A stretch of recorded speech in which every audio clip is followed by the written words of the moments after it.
Well, as a Democrat, of course, I thought I saw this motion as just a normal one, in the sense that it would be unfair. It would have been unfair for me as a speaker to deny the member the opportunity to make his presentation on the various allegations that he wished to raise against me. And I think it is good. It is fair, and also I think today maybe it could have been a beginning point towards the House reclaiming order and some element of decency. Right. And that there were not many instances of members referring to each other derogatively. Right. And I think it was a good thing, by and large. Right. What do you make of the allegations by this member exactly? The wordings of the motion? The wording of the motion was very fake. But of course, you see, ordinarily, anybody would have actually wanted to reject that motion. Several people had asked me to reject it on grounds that it was vague.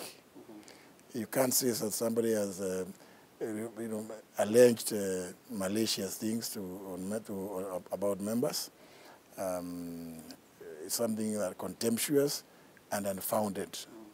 Indeed, I did not even hear a single example of any unfounded allegation that I was saying to have made of members. But I think, by and large, well, it gives me courage to know that there wasn't anything that I should worry about. But I think it's a good thing. You're saying there's nothing, I mean, it doesn't give you anything to worry about as such. When he was talking, he talked about the use of unparliamentary language, and some even saying you appear as somebody who's scary when you are in the National Assembly, presiding over the National Assembly. You appear scary. Some unparliamentary language you use, like calling somebody you, or that bald person, or person with a receding hairline. What do you make of that? Nothing unparliamentary, actually. To say that somebody is short, this is not unparliamentary. To say that somebody is wearing buibui, when they're actually wearing buibui.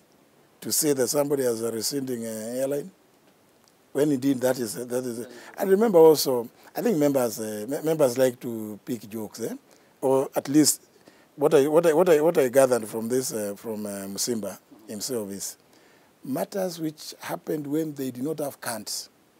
Remember, 349 members had just come together.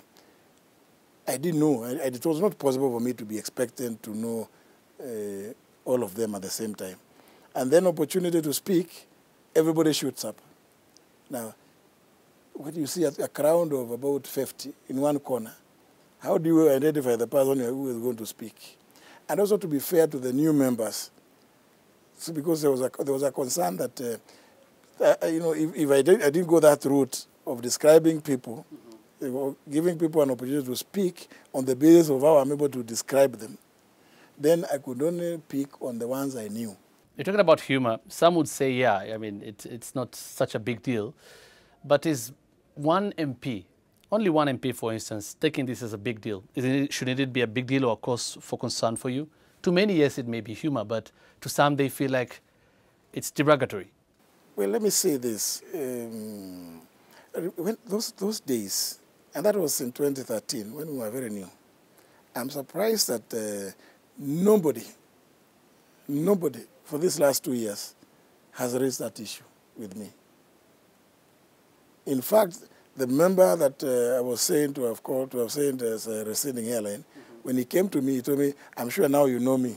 I said, "Yes, but that was a light moment. You actually provided us with a lot of light moments on account that you appeared the elderly one in the group that stood there, and that you had a bald."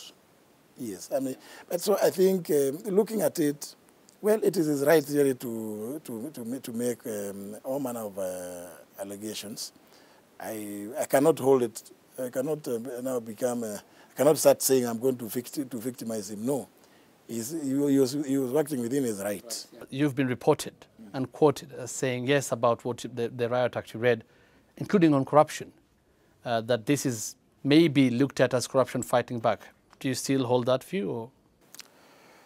Well, until you know the actual source of this motion. I think Musimba was merely a conduit. For other forces. That's what you believe? I firmly believe so. I may not want to go into details, but I firmly believe that. Right. I have my own reasons. But, why you say that? Yeah, why I say that. But, well, it's water under the bridge now. Okay. You may not want to go into the details, but why would you say that? Why would you say? A member who has never complained to me about something. And remember, this member did not give any specific instance about where anything was done to him. Yeah? Nothing was done to him. If anything, he applies to me. I always approve his applications to travel to Europe to go and do his businesses. Not parliamentary work, eh? But it doesn't bother me because members have all manner of engagements. So a member who has never raised even one single day, it is unusual. It cannot be. It was not his motion.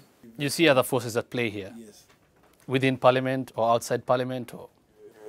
Both within and outside. And of course, Parliament is, Article 93, the duality of the two houses. For what exactly? What would you think is their motive? Or for what reason would the external be forced? Let me not disclose my suspicions until I gather some more information. Right. You've been described as, you should be, the Speaker, a symbol of integrity. You read the Riot Act. Right now, if you've been seeing what's been in the headlines, it's a very low time for Parliament. Some have accused you, I don't know actually what you have to say about that, as you, how would you feel leading such Parliament, like specifically the National Assembly? The corruption stories have been had, bedeviling some committees, now even cases of sexual harassment. Corruption is a crime, and nobody is above the law. So instances of crimes must be dealt with by the agencies that are supposed to deal with that. Rape or attempted rape, sexual harassment, all of them are crimes. So again, I mean, how do I shoulder blame for? I mean, people choose to be sex pests, or they choose to dip their hands in other places. Yeah. I mean, surely. I can only myself be responsible for conduct in the House and the dignity, general dignity, not touching on crime. Matters criminal must be dealt with by other agencies of government that are competent to deal with. I am not competent as Speaker. So I am only supposed to administer the Constitution, insofar as it relates to members, the Powers and Privileges Act, the Standing Orders, and other pieces of legislation that touch on the smooth running or well-being of first of all, of the institution and of members and staff. Right. But it can't be my responsibility to follow people in their bedrooms.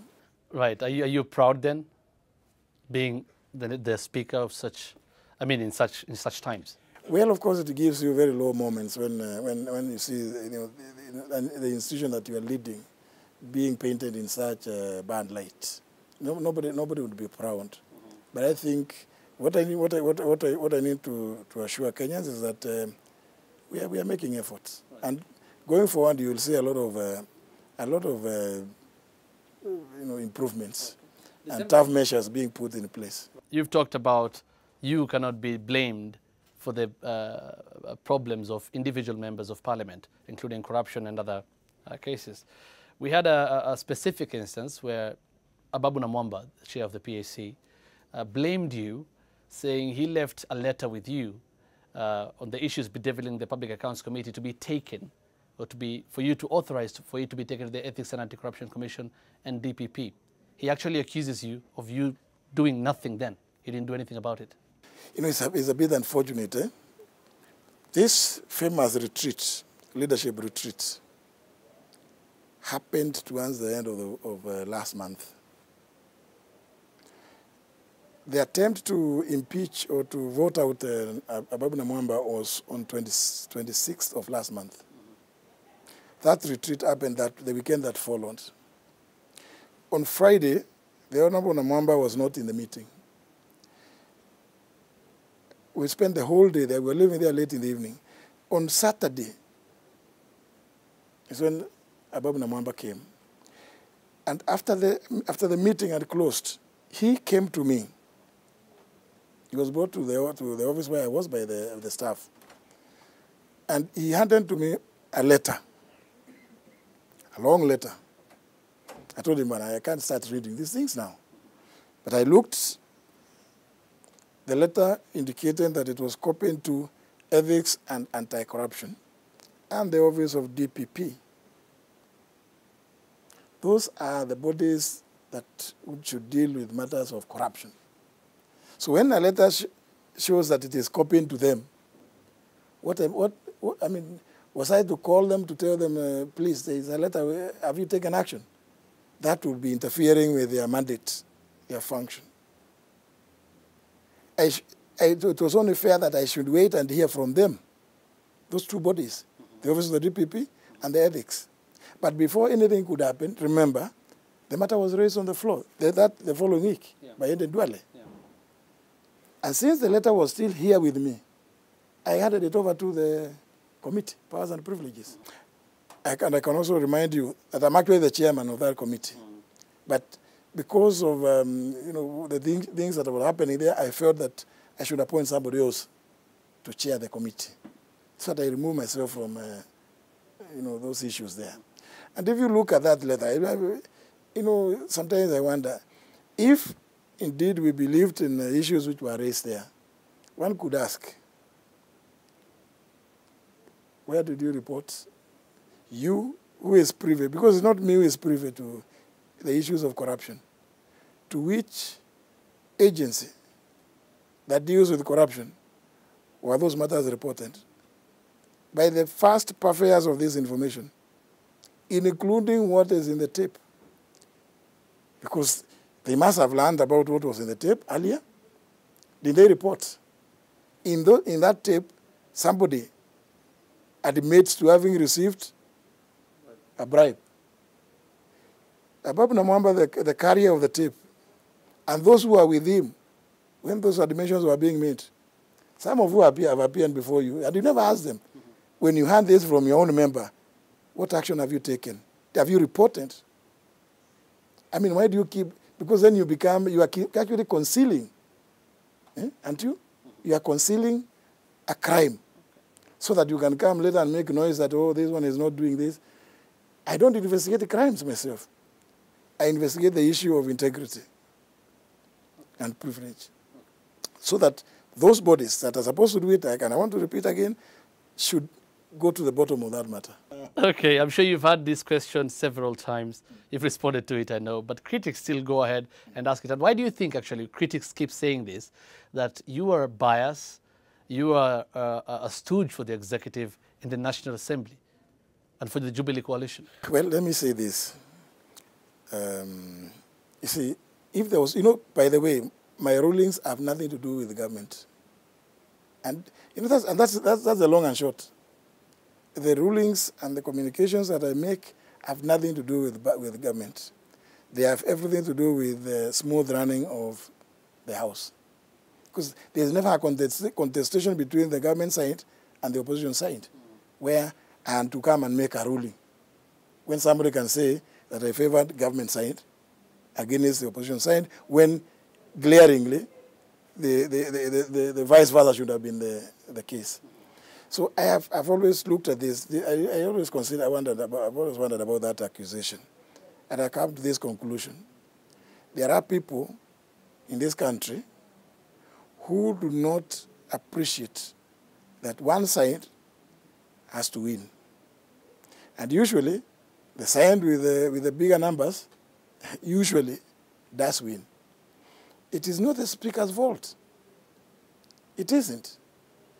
Remember the attempt the other day when, after naming, when actually, if the opposition side and caucused properly, they would have won that motion. But when I sat in their motion, they told me they did not think that I'm going to allow them to, the Honorable Nyikal to name.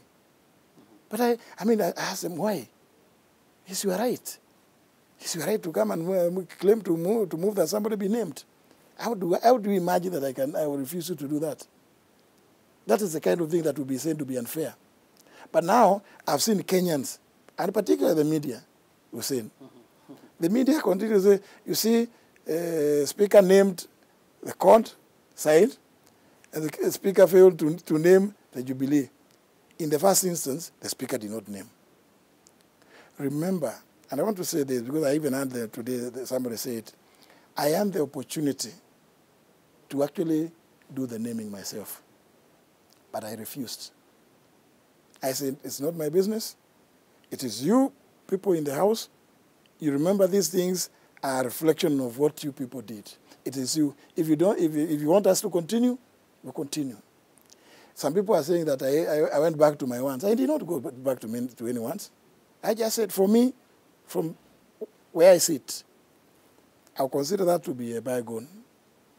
But that does not prevent or stop any member thereafter rising up later to claim that they want somebody named.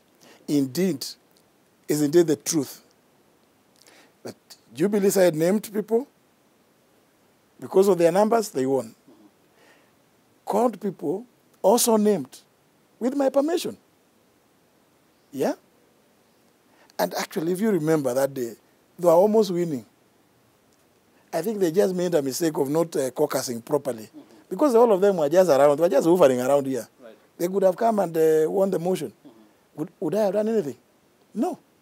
I would just have administered the same punishment. Right.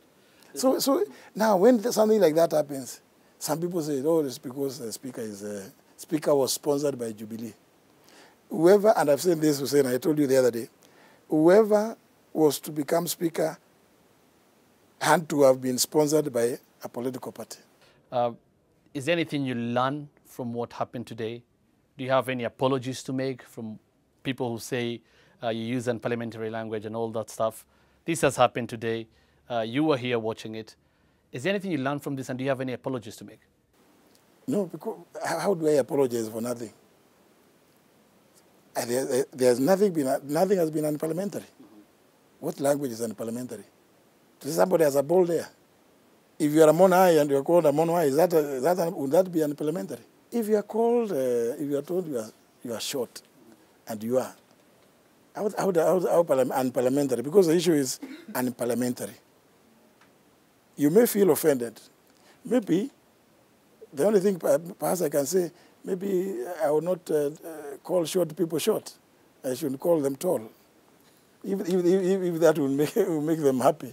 I'm told actually in folklore that pygmies are never told that they are short. They are always told that I saw you from very far, so that you don't show them that they are short. That is what some folklore says. Maybe I should, that's the only maybe some lesson that, okay, so maybe this person doesn't like this kind of joke. Yeah, some people are like that. Some people don't like jokes, and maybe that's what it should be. Yeah. But you know, for me, Parliament would be an extremely dull place. Let me tell you. Without occasion, and that's why, and it's not just the Kenyan Parliament. You had the Honorable Cheponga telling you about what he saw in the House of Commons. This issue, even the issues of integrity that have now gone through, particularly in the UK Parliament, date back 1868. But you still find, even today, there's occasional jokes that the Prime Minister or the Prime Minister's appears to be in a bad mood. I mean, okay. You know, and that, you know, those kind of jokes make work in the House even a bit more lively. Right. It is never said. I think the mistake is for the person about whom something is said to imagine that it was said in bad faith. Right. But of course, to the extent that that could happen, one can say, okay, to the particular member, I'm sorry. Honourable Speaker, thank you so much for making time for us. Thank you so much. Okay.